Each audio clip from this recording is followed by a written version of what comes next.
Hey guys, hope you're doing well. I got a bit of a different one for you. I'm going to keep it short this week. Over the last, let's call it 12 months, since 2025, we've grown quite a lot here at the Pageant Project. To take just the Instagram, which is probably my most active social at the moment. To give you an idea, about 12 months ago, we were sitting at about 3,500 followers. Now it's over 10. It just tipped over 10 a couple of weeks ago, 10,000 followers. So it's not 10 followers. And so I realized we had Miss South Carolina America 2018, Davia Esther, on our podcast last week, subbing in for Morgan. And Davia is very gifted at social media, and she works in social media. And she said, one of the best things you can do is to reintroduce yourself maybe every few months or so, let's say every 6 months, certainly at least once a year. And I realized I haven't done that. So there's a couple of things. One, next week, I am going to get someone to interview me. Now, I have set up the person who's going to be interviewing me, so hopefully it all goes smoothly, and if planned, I'll release that as a normal interview. It'd just be that I'm getting interviewed rather than the other way round, and hopefully that'll give you a bit more of an insight into me, who I am. One of the most common questions I get asked is what got me into pageantry to begin with, so I'm sure we'll tackle that. That's number one.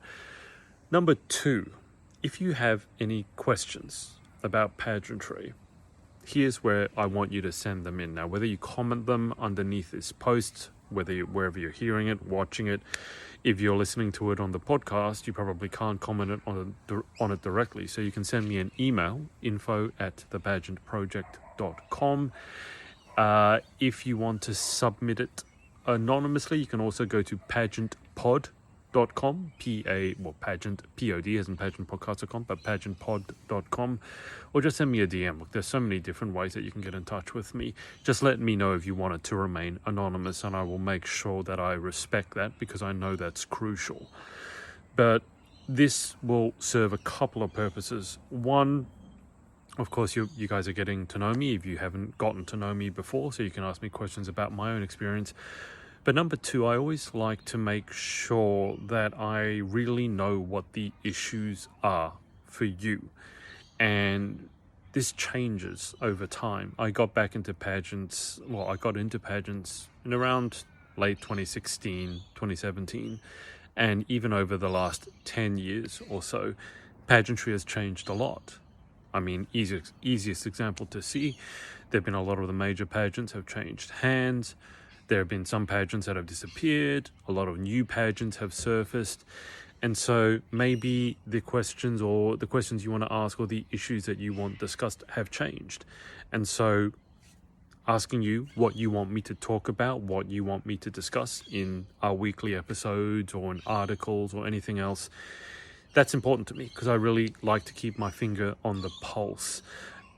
Also, just to give you a brief insight into myself, I never set out, when I was in university here in Australia, college, pageantry really never crossed my radar until 10 years ago. It wasn't like I went into college and decided I'm going to take some qualification in pageant interviewing. No, it just happened, as life sometimes happens. You just follow one stepping stone after another, and then before you know it, it's led you down a completely unexpected path. As interesting and as exciting and as grateful as you might be, it's still completely unexpected.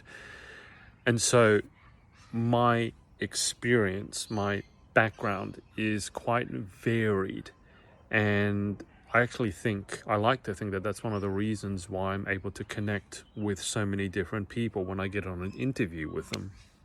And that's probably how I built my following. If you don't know, I just started interviewing pageant contestants about 10 years ago.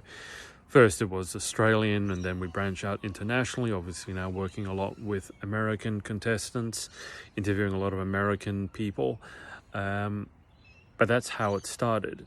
And I was able to do that somewhat successfully, I like to think, not because I'm a pageant expert, but because I have quite a lot of life experience. So, for example, my qualification in college was actually in aeronautical engineering and computer science, so obviously nothing to do with pageants.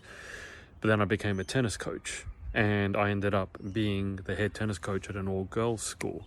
I taught myself tennis, by the way, so that's another story. That's one of the reasons I'm so big when it comes to mock interview or even pageant walk. So big on the idea that you can really give a lot of feedback to yourself, because I have that experience. And then I worked a lot in mental health. The first book I released was a book on women's mental health, and that hit #1 on Amazon in Australia, the US, and the UK. And so I have that background experience, volunteered on a suicide hotline, and all sorts of bits and pieces. I started violin when I was 2.5, and I actually have a teaching qualification in violin as well. Not that I've ever taught violin. I actually have a life coaching qualification through Tony Robbins, and I use that a lot when I'm working one-on-one with you guys, with pageant contestants, and that's why I've been named the pageant shrink. It's not something it's not a moniker I gave myself. It was a moniker given to me by a former major US title holder. And so there's a lot of varied experience I bring to the table, which is, I like to think, is one of my strengths, and also maybe what enables me to create the content that engaged you to follow me in the first place, is because I'm not just another pageant person. I never call myself a pageant expert, never call myself a pageant critic, and frankly, I hate those terms. But I want to give you guys the information, the wisdom, if I have any, or the advice that you want. But I just want you to know that my advice or my wisdom comes from a very varied background. It's not pageant patty background. I'm not going to answer you as a typical pageant coach. I think you probably know that.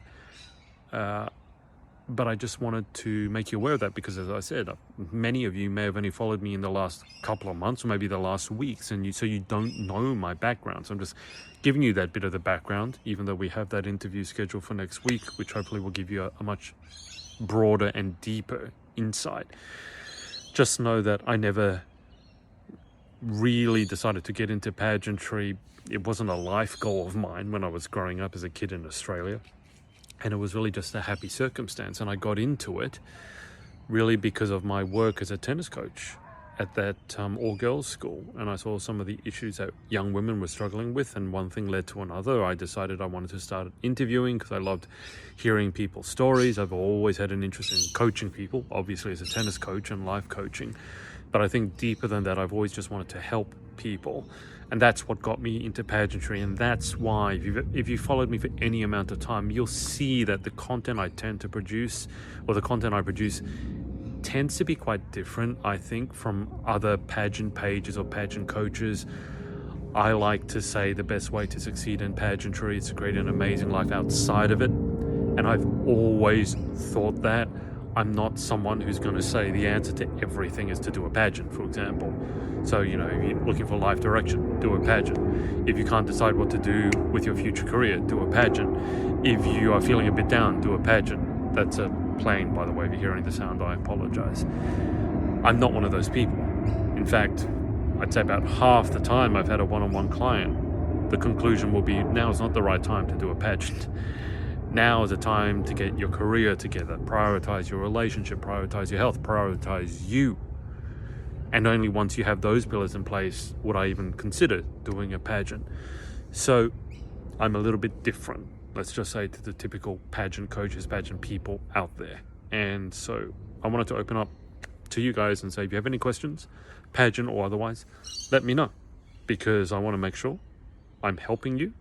But also I want to make sure, as I said, I'm keeping my finger on the pulse. I don't want to be creating content and it's irrelevant to you. That would be pointless and stupid and quite egotistical from myself. So ask me a question. What is it that you want to know? What's an issue that you want to see discussed more in the pageant industry? And as I said, if you wanted to remain anonymous, let me know that, and I will respect that. And I might discuss it on our Pageants and Tangents podcast with my co-host if I feel that that's a good place to do it. If it's more something that I want to give my thoughts on, then I'll do that as well. But I don't want to just be shooting in the dark and saying, oh, I think you want to know about this, or I think this is the topic you're interested, or I think this is an issue that you want to see discussed. I actually want to know. So consider this your warning. reply to this email, send me a comment, send me a DM. The email again is info@pageantproject.com. Let me know any questions you have, any issues you want discussed, whether you want to remain anonymous or not, and let's get this 2026 off to a good start.